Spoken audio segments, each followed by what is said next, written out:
puasa hari ke berapa teman? Hari ke-6. Tuhan ya?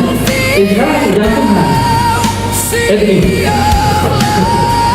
puasa hari ke-6 itu unik. Kenapa? Ya, puasa hari ke-6 itu unik. Kenapa? Karena iman masih semangat, tapi badan sudah mulai nego. Kok nego Pak? Ya hari ke-6 yang masuk. Hari pertama puasa niat kuat, hari ke-6 niat kuat, tapi buka puasa terasa 3 hari. Masih lama ya Pak. Pada hari ke-6 Edwin bangun sahur penuh optimisme, ya, makan lahap. Kalau pagi sahur itu namanya sahur ya. Sahurnya lahap, rasanya seperti atlet mau tanding.